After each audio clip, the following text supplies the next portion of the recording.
लेकिन बिटिया तो खाएगी ही खाएगी। और मेरे घर की एक बात बता रहा हूँ कि जो भी चीज़ ऐसे जो मुंह में चुभती है, मुंह को काटती है, वैसी चीज़ों को हम लोग बहुत ज़्यादा खाते हैं, क्योंकि वो कहीं ना कहीं कैल्शियम की पूर्ति करती है।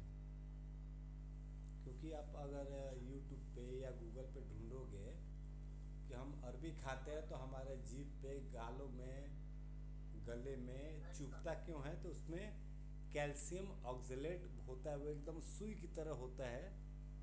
और हमने खा लिया तो खाने के बाद वो गर्दन में जाके चुभ जाती है। लेकिन बिटिया की एक बात मेरे को अच्छी लगी कि हर चीज़ के पहले पूछ लेना चाहिए। तो अभी जैसे आप लोग तीनों लोग बात कर रहे थे, तो मेरे को भी लगा कि पूछ लेते हैं कि बात करें कि नहीं करें।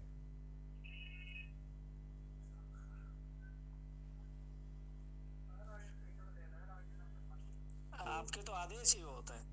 नहीं नहीं नहीं नहीं, ऐसा नहीं है। आदेश देने का, न्यूरोथेरेपी में आदेश देने का कार्यक्रम बस गुरुजी कर सकते थे। और 2017 के बाद जब गुरु चले गए, अंदर है। उसके बाद तो आदेश बंद है। अभी तो बस विनय, प्रार्थना, यही सब चीज़ें चलती है। मैं कल अगर आपको आदेश दे दूं तो आप कहेंगे ओहो, कुंदन सर मेरे को आदेश दे रहे हैं, चलो जी कुंदन सर को छोड़ते हैं, राम अवतार जी के पास जाते हैं।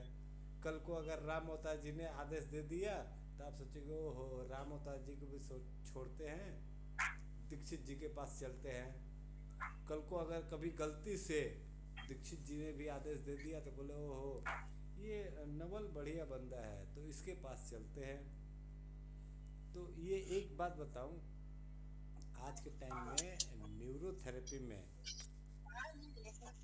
बदला बदली बहुत ज़्यादा हो चुकी है। अभी पिछले 2 दिन से मैंने एक मैसेज भेजा आरपीएल के लिए कि आरपीएल में आप सर ये ज्वाइन बाकी को करके बोलना एक बार नोट हो जाए, पढ़। आवाज डिस्टर्ब होती है। मेरी आवाज़ नहीं आ रही है क्या? हेलो। बीच बीच में थोड़ा डिस्टर्ब हो जाता है सर आवाज में, काफी नहीं, आदमी मैं का ऑन वो कर रखा है बीच ना बीच माइक। में मैं कभी लेटते रहता हूँ, कभी बैठते रहता हूँ, कभी खाते रहता हूँ, तो इसलिए हो जाता है। लेकिन अब मैं एक जगह पे फिक्स हो गया हूँ, मेरे को समझ में आ गया कि जब पोजीशन चेंज करेंगे तो आवाज़ की डिस्टर्बेंस होती है। तो बस आवाज़ की डिस्टर्बेंस नहीं करनी है, बस बातें करनी है। अभी हम लोग कुंदन सर सॉरी डिस्टर्ब कर रहा हूँ बीच में बोलकर। जी विवेक कुंदन सर बताइए। सॉरी बीच में बोलकर डिस्टर्ब कर रहा हूँ जी सर। विवेक। मैंने आपको इनबॉक्स में एक मैसेज ड्रॉप किया है सर, प्लीज पॉसिबल है तो रिप्लाई कर दीजिए। चैट में मैं देखता हूँ एक बार। जूम चैट पे सर। हाँ हाँ, मैं देखता हूँ।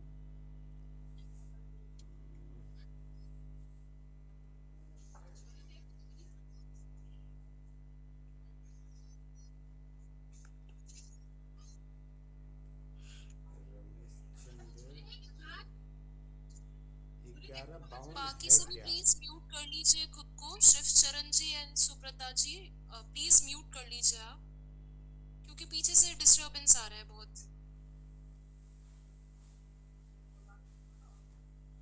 मैम अभी जब मैं जो चीज़ें बताना चाहूँगा, जो मैंने आज टॉपिक पे लिखा था थाइमस और एड्रिनल ग्लैंड के बारे में, तो वो जब चीज़ें शुरू होंगी तो मैं सबको अनम्यूट कर दूंगा, सॉरी म्यूट कर दूंगा। अभी थोड़ी सी बात कर लेते हैं ना। हाँ विवेक जी, ये 11 या क्या कुछ डिजिट लिखे हैं आपने? हाँ सर, ये उतने ही ऐसे क्या, या उससे कुछ ज्यादा या कम है, मेरे को रिमाइंडर कंफर्म नहीं है इसलिए पूछ रहा हूँ। मतलब ये डिजिट का क्या मतलब है? उतने ही पेजेज हैं हैं सर। अच्छा, वो गाइटन वाली बुक के लिए? Yes sir. हाँ हाँ, उतने ही। अच्छा, सुनो, आप सभी के साथ एक चीज़ शेयर करना चाहता हूँ। जो मैंने आज दिन में एक वीडियो शेयर करी थी, वो अंकल जी के बारे में। जो मैंने गाइटन की बुक पढ़ी, और फिर कहीं ना कहीं से मेरे को अंदर से आवाज़ आई कि इन्फेक्शन इन्फ्लामेशन के ऊपर बात करनी है। वो अंकल जी वाली वीडियो आपने सभी लोगों ने देख रखी है? नहीं देखी है? उसमें मेरे को लगता है 30-40 लोगों ने देखी है, लेकिन उसमें से 10 लोगों ने मेरे को भेजी थी कि सर वो बुक की पीडीएफ मेरे को भी भेज दीजिए। बुक तो मेरे पास है, लेकिन पीडीएफ मेरे पास नहीं थी। और इसके लिए आज शाम को मैंने विवेक सर को कॉल करा कि सर आपके पास वो पीडीएफ है तो एक बार मेरे को भेज दीजिए, मैं सभी के साथ शेयर करूँगा। विवेक जी, यही बात हुई थी आपके साथ मेरी। अब यस सर। अब मेरे को लगता है ना कि यार, बुढ़ा हो गया हूँ मैं, बहुत उम्र हो गई है। मेरे को लगता है कि ये जब 1 जनवरी से जो हम लोग फेलोशिप की क्लासेस शुरू करेंगे, तो मैं चाहता हूँ कि वो क्लासेस में एज ए ट्रेनर विवेक जी आप भी रहो और बाकी लोग भी रहें, तो वो ज़्यादा अच्छा रहेगा। जिस दिन मैं अवेलेबल नहीं रहूँगा, उस दिन मेरे को इतनी उम्मीद तो है कि विवेक जी अवेलेबल रहेंगे, या और भी जो लोग हैं वो अवेलेबल रहेंगे। लेकिन एक चीज़ मैं फिर से बताना चाहता हूँ विवेक जी के बारे में। इनके पास जो वो गाइटन हॉल की जो पुस्तक है, जिसको पढ़ के मेरे को ये समझ में आया कि इन्फेक्शन और इन्फ्लामेशन के ऊपर क्या रिजल्ट आता है। तो वो तो मेरे को लग रहा है कि हाँ, कोई ना कोई मेरे पीछे से बता रहा है कि ये इन्फेक्शन होता है, ये इन्फ्लामेशन होता सर है। आपकी आवाज बहुत स्लो आ रही है।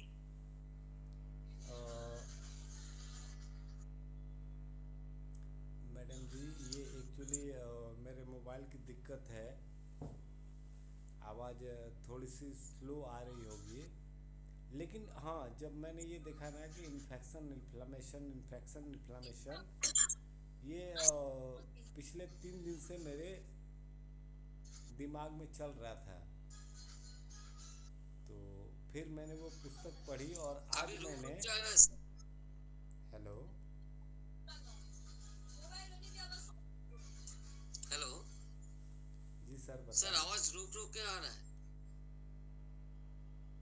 आवाज़ अभी भी रुक रुक के आ रहा है? 1 मिनट रुको। Kundan sir, sorry disturb you. Kundan sir, sorry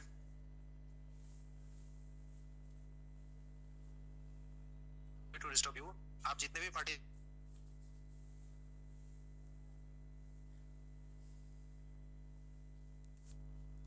ji sir, बताएं।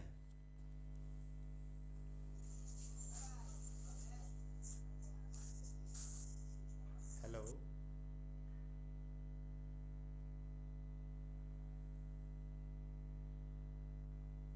सर, आप कंटिन्यू कर सकते हैं, आवाज आ रही है। हेलो हेलो सर, आप कंटिन्यू कर सकते हैं, आवाज आ रही है। नहीं, आपके पास तो आ रही है, बाकी लोगों के पास जा रही है क्या? सर आवाज आ रही है, लेकिन जो आवाज है वो इको कर रही है, जैसे लग रहा है कि आप कोई बंद कमरे में बैठे हुए हैं और स्पीकर ऑन करके आप बात कर रहे हैं शायद। हाँ बिल्कुल, या मैं हेडफोन नहीं लगा हुआ, ऐसा लग रहा है। मैं बंद कमरे में ही बैठा हूँ और स्पीकर ऑन करके ही बात कर रहा हूँ। हाँ, तभी सर आवाज तो इको कर रही है, तो समझने में थोड़ा दिक्कत हो रही है, लेकिन आवाज चलो, आ रही अभी है। अभी कमरे का दरवाजा दोनों तरफ का मैंने खोल दिया है। अभी आवाज़ ठीक आ रही है? हाँ, तो तरफ बेटर है पहले से। चलो, विवेक जी, एक सबसे पहले तो आप काम करो कि चैट में आप अपना अपना एक बार नंबर शेयर कर दो Vivek ji. Okay sir. Chat में आप अपना एक ओके बार सर। नंबर शेयर कर दो। और सभी लोगों के लिए मैं यही कहना चाहता हूँ कि देखो विवेक जी है, इन्होंने न्यूरोथेरेपी सीखी और उसके साथ साथ बहुत सारी इन्होंने चीज़ें सीखी हैं। तो शायद मैं जितनी बातें नहीं बता सकता, ये विवेक सर उससे ज़्यादा बातें आपके साथ शेयर कर सकते हैं। मैंने अभी व्हाट्सएप पे मैसेज भेजा था ना कि 2024 के लिए हम लोग जो भी फेलोशिप का कार्यक्रम करेंगे, तो फेलोशिप के कार्यक्रम में पूरे महीने में 4 हफ्ते में एक दिन विवेक सर का भी सेशन रखेंगे। तो अभी पहले एक बार थोड़ा सा क्वेरी सेशन करते हैं कोई भी पेशेंट के बारे में। एक बार आप लोग जो भी पेशेंट आपके पास आते हैं उनके लिए एक बार विवेक सर से आप डिस्कस करो। और फिर मैं तो हुई हूँ, तो विवेक सर। Yes sir. अभी बहुत सारे सवाल आपके पास आने वाले हैं। सर पहली बात आपको डिस्टर्ब कर रहा हूँ, सॉरी। आपने जो बातें कही वो बातें कुछ हद तक सही है, बट हूँ तो आपसे नीचे ही सर।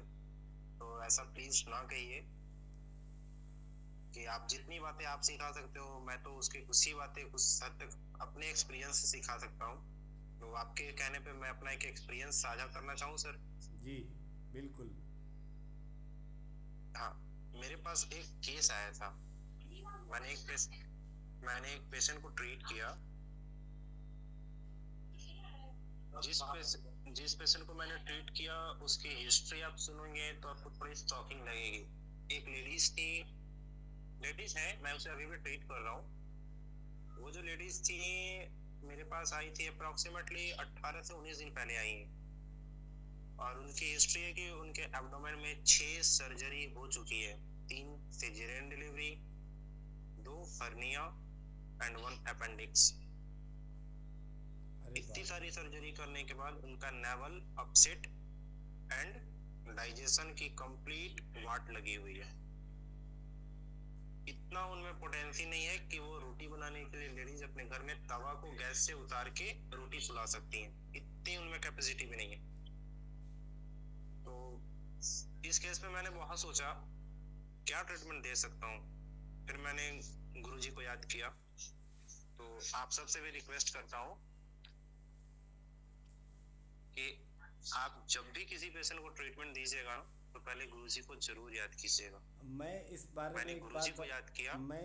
में एक बात बताना चाहूँगा कि चाहे आपके पास कोई भी पेशेंट आता है, एक बार सच्चे मन से गुरुजी को याद कीजिए। ये जो आज मैंने वीडियो बना के भेजा था थाइमस और एड्रेनलिन के बारे में, अगर आज समय समाप्त हो जाएगा फिर से हम लोग ये सेशन करेंगे, मेरे को बताना है। लेकिन एक चीज़ है विवेक सर के बारे में कि ये जो भी करते हैं पहले तो गुरुजी को याद करते हैं। भले मेरे स्टूडेंट हैं लेकिन मैंने इनसे बहुत कुछ सीखा है। ये हर काम के पहले गुरुजी को एक बार याद करते हैं। और इनकी बात सुनने के बाद मैंने भी याद करना शुरू किया कि एकदम दिल से याद करें। विवेक सर की एक बात बताऊं, इन्होंने एक विवेक याद है आपको, आपने परसों एक मेरे को क्वाडा इक्विना प्लस के बारे में बताया था और मैंने यस सर याद है। मैंने सही में बिना कुछ सोचे समझे बस वही अप्लाई किया और हमारे यहाँ पे जलदाराम के सेंटर पे उसका बहुत अच्छा रिजल्ट आया है। तो कहीं ना कहीं मेरे को सारी चीज़ें मेरे को नहीं पता है, मैं आप लोगों से भी कुछ ना कुछ सीख सकता हूँ। ये क्वाड इक्विना प्लस के बारे में बता रहा हूँ। मेरे को विवेक जी ने बताया था कि ऐसे ऐसी दिक्कत हो तो क्वाड इक्विना प्लस का हम लोग इस्तेमाल करते हैं, उसका मिराकुलस इफेक्ट आता है।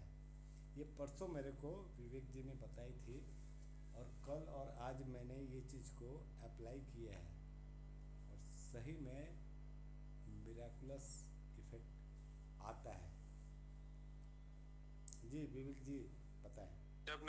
जब मैंने गुरुजी को याद किया तो ऐसा मैंने बहुत बार महसूस किया है, और इस बात पे मैं दिल से कह सकता हूँ, गुरुजी का पार्थिव शरीर भले ही इस दुनिया में विद्यमान नहीं है, बट गुरुजी हमारे साथ हर समय रहते हैं। बिल्कुल। मैं इस बात पे 100% दावा दे सकता हूँ। अगर आप जिस समय गुरुजी को दिल से पुकारोगे ना और अपना सारा ज्ञान उनको समर्पित करके बुलाओगे कि गुरुजी मेरी मदद करो, इस उलझन को समाप्त करो, तो गुरुजी उसी समय आपको अनुभूति देंगे, आप ये ट्रीटमेंट करके देखो पुत्र, अच्छा होगा। मैंने ठीक वही किया, क्योंकि 6 सर्जरी जिस लेडीज की एब्डोमेन पे हो चुकी है, उसका अगर आप एब्डोमिनल चेक करेंगे तो आपको आई थिंक 50% तक तो मिलेगा सही गाइडेंस, बट 50% सर्जरी होने के कारण आपको रियल गाइडेंस नहीं मिल पाएगा कि क्या करना चाहिए। तो मैंने गुरुजी को याद किया और गुरुजी से मुझे झलक मिली कि पुत्र क्वाड इक्विना प्लस अप्लाई कर, फिर देख क्या होता है। मैंने आंख बंद करके इस बात पर यकीन किया, क्योंकि ये बात मेरे को गुरुजी से मिली थी और मैंने 15 दिन अप्लाई किया। 15 दिन में जो लेडीज पेन किलर खा के 3 घंटे तक सिर्फ और सिर्फ 50% अपना पेन कंट्रोल कर पाती थी, 15 दिनों के अंदर विदाउट मेडिसिन 90% पेन खत्म हो चुका था। ये गुरुजी का चमत्कार है, सिर्फ और सिर्फ क्वाड इक्विना का चमत्कार है। तो आप जब भी किसी पेशेंट को ट्रीट कीजिए तो दिल से गुरुजी को जरूर याद कीजिए। और सर आपकी एक क्लास के बारे में थोड़ा जिक्र कर दूं। आपने एसिटाइलकोलाइन का जो सेशन लिया था, उस सेशन में आपने बताया था एसिटाइलकोलाइन जरूरी होता है, ये हमारी बॉडी में बहुत अच्छा काम करता है। तो इसके बारे में मैंने गुरुजी की किताब में पढ़ा था कि कोई भी मेडुला का अगर आप ट्रीटमेंट दो, उससे पहले 15 मेडुला जरूर दीजिए।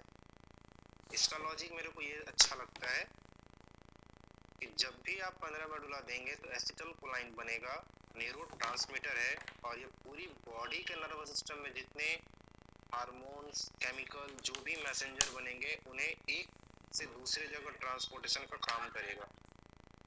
इसलिए गुरुजी की ये बहुत अद्भुत और निराली सोच थी।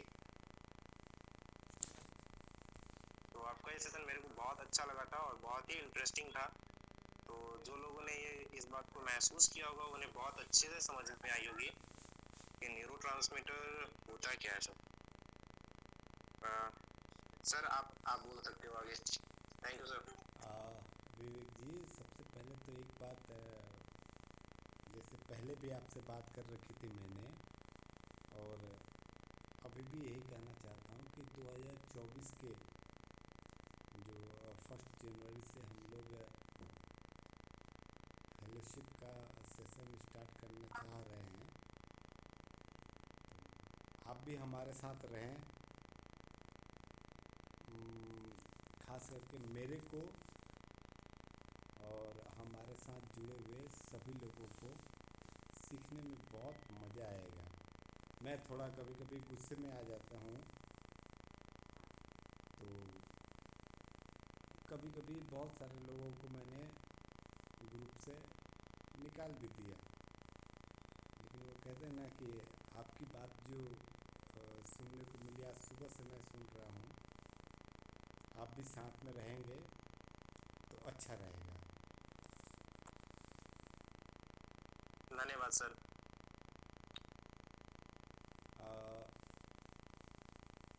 एक बात और आपसे कहना चाहूँगा कि न्यूरोथेरेपी सीखने के लिए बहुत सारे लोग उत्साहित हुए, लेकिन मेरे को लगता है सिर्फ न्यूरोथेरेपी नहीं, मतलब लोगों को ठीक करने के बारे में आपने जितनी सारी चीज़ें सोच रखी है और आप जितने सारी चीज़ें कर रहे हो, तो प्लीज़ क्यों ना हम लोग ये सारी चीज़ें सबके साथ शेयर करें। कर सकते हैं सर, ऑब्वियसली। चलिए ठीक है। अभी 2024 से अपना फेलोशिप का जो भी सेशन स्टार्ट होने वाला है, मैं और आप साथ में रहेंगे, विश्वा सर भी साथ में रहेंगे। क्वेरी सेशन के लिए मैं और विश्वा सर साथ में रहेंगे, लेकिन जो ऐसा एजुकेशनल सेशन जो आपने आज मेरे को बताया, मैं चाहता हूँ कि ऐसा हम सबके साथ शेयर करें।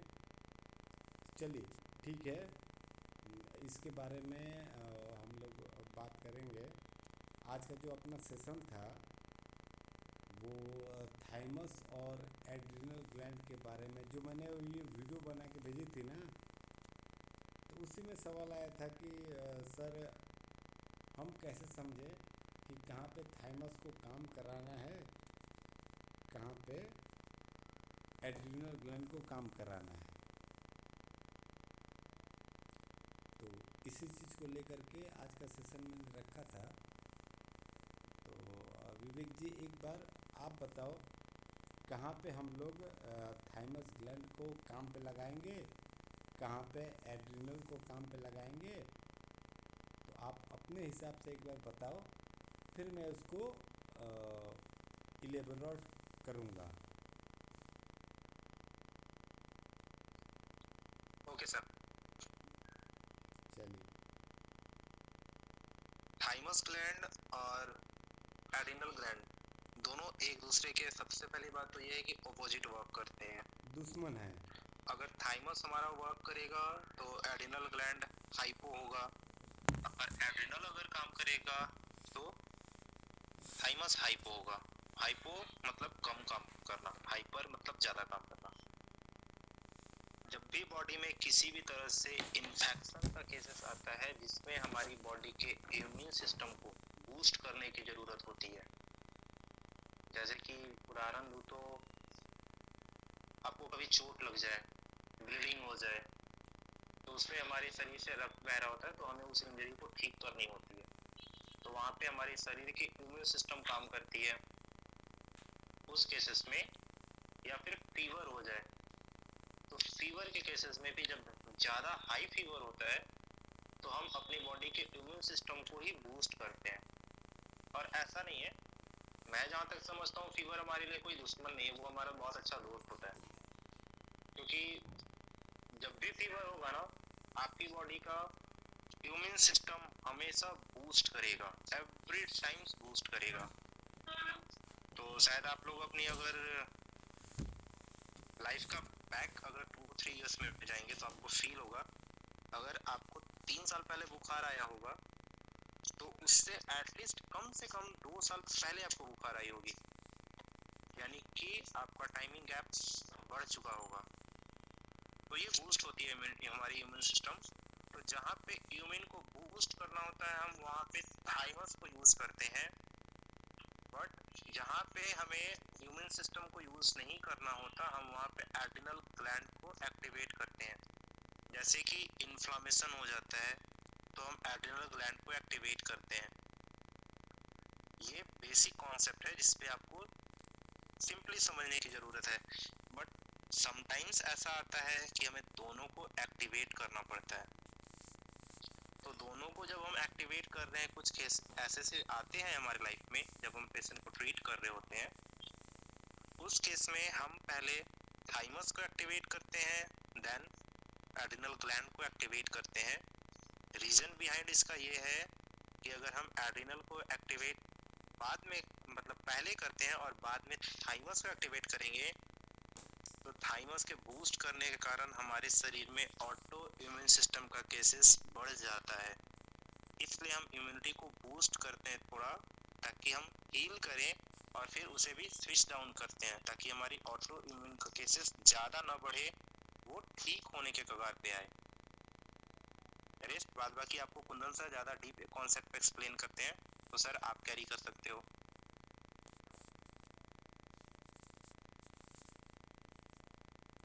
देखिए सर, अ, विवेक जी ने जो भी बातें बताई, ये ठीक है, ये समझने में दिक्कत आ रही होगी, लेकिन ये जो पूरे सेशन की रिकॉर्डिंग है मैं आप लोगों को भेजूँगा। जब 2 बार 3 बार सुनेंगे तो शायद विवेक जी की कही हुई बातें आपको समझ में आएगी, क्योंकि क्या होता है, एक बार में सारी बातें समझ में नहीं आती हैं। मैं इसमें जो आज मैंने वीडियो बना कर भेजा था वो अंकल जी का 70 साल वाले, उसमें बस यही चीज़ कहना चाहूँगा कि देखो, जब भी कोई चीज़ बाहर से आती है, सपोज मेरे को फीवर हो गया, बुखार हो गया, अब हम चेक करके देखते हैं नॉर्मल फीवर है, ये इसका मतलब है कि ये अपने अंदर की चीज़ है। लेकिन फिर हम देखते हैं कि नहीं, फीवर है, वायरल फीवर है, वायरल, तो वायरल का मतलब क्या कि वायरस के कारण आया है, तो ये कहीं ना कहीं बाहर से आया है। हम देखते हैं कभी मलेरिया हो गया, तो मलेरिया का प्रोटोजोआ कहाँ से आया था, बाहर से आया था। हम देखते हैं कोविड हो गया, कोविड-19, तो वो कहीं ना कहीं बाहर से आया था, मतलब बाहर से मतलब चाइना से नहीं आया था, वो तो ठीक है आ गया था, लेकिन अपने अगल बगल के लोगों में वो वायरस था, वो हमारे अंदर आ गया, मतलब बाहर से आया। टाइफाइड आ गया, वो अपने अंदर बाहर से आ गया। किसी भी कोई बैक्टीरिया का इन्फेक्शन हो, प्रोटोजोआ का इन्फेक्शन हो, या फिर वायरस का इन्फेक्शन हो, वो कहीं ना कहीं बाहर से आया है। तो जो भी चीज़ हमारे अंदर बाहर से आई है, उससे लड़ने का काम कौन करेगा, हमारा थाइमस ग्लैंड करेगा, और उसको करना भी चाहिए। तो उसने लड़ाई करी। अब एक चीज़ बताओ, एक इंसान 8 घंटे तक काम कर सकता है, अगर हम 8 घंटे की जगह 12 घंटे उसको काम करने के लिए कहेंगे, तो क्या वो ज़िंदगी भर काम कर सकता है? मैं आप सभी लोगों से पूछता हूँ कि अगर 8 की जगह 12 घंटे कहे कि काम करना है, तो क्या वो कर सकता है? सर कर सकता है। 1 दिन, 2 दिन, 3 दिन, क्या पूरी ज़िंदगी भर कर सकता है? करेगा सर, ओवर टाइम देना पड़ेगा उसको सर। ओवर टाइम देना पड़ेगा। अपन तो ओवर टाइम देते नहीं है, अपन बस एक सिंपल सा चीज़ सोचते हैं कि इन्फेक्शन हो गया, मेरे को टाइफाइड हो गया या मलेरिया हो गया, तो अपन का वो थाइमस ग्लैंड है ना, वो लड़ाई कर रहा है, करने दो।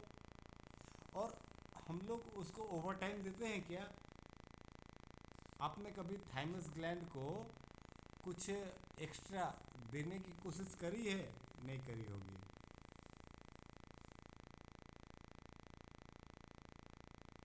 करी है कभी? नहीं करी है। एक चीज़ सोच के देखो, हमारी बॉडी में पूरे 24 घंटे में जितना भी एनर्जी बनता है, उसका 70% डाइजेशन में काम आता है, और बस बच गया 30%। अब सोच के देखो, 30% में से हो सकता है 10% इम्यूनिटी के लिए काम करता है। काम तो 10% ही कर रहा है, अब 10% पे वो बेचारा कितना काम करेगा। एक टाइम ऐसा आता है जब इन्फेक्शन से लड़ते लड़ते हमारा थाइमस ग्लैंड जो है, डॉक्टर कहते हैं कि 12 साल के बाद थाइमस ग्लैंड ख़त्म हो जाता है। मैं जो भी क्लासेस अभी करा रहा हूँ, मैंने क्या वो ब्रैकेट में लिख रखा है ना, अकॉर्डिंग टू न्यूरोथेरेपी। न्यूरोथेरेपी कहती है कि गुरुजी कहते हैं कि हमारा थाइमस ग्लैंड हमेशा एक्टिव रहता है। अब कोई अगर इन्फेक्शन हमारी बॉडी में आ गया, मान लो मेरे को मलेरिया हो गया, तो मलेरिया के जो बैक्टीरियाज है, वायरस है, उनसे लड़ने का काम कौन करेगा? थाइमस ग्लैंड करेगा। वो हमें ठीक कर सकता है। मलेरिया के लिए हम लोग जो क्विनैन का इंजेक्शन लेते हैं और फिर पैरासीटामोल का टैबलेट लेते हैं और हम लोग 8 दिन में ठीक हो जाते हैं। बट यही चीज़ अगर हम लोग 2, 4, 8, 12 2, 4, 8 और 12 थाइमस का यूज करें तो बिना क्विनैन के हम लोग ठीक हो सकते हैं। अभी मलेरिया हो गया तो डॉक्टर जो है वो लेरियागो ऐसा एक टैबलेट देते हैं और उसको खाते हैं तो 7 दिन में हम लोग ठीक हो जाते हैं। मैं कहता हूँ कि उसकी जगह 2, 4, 8 और 12 हम लोग थाइमस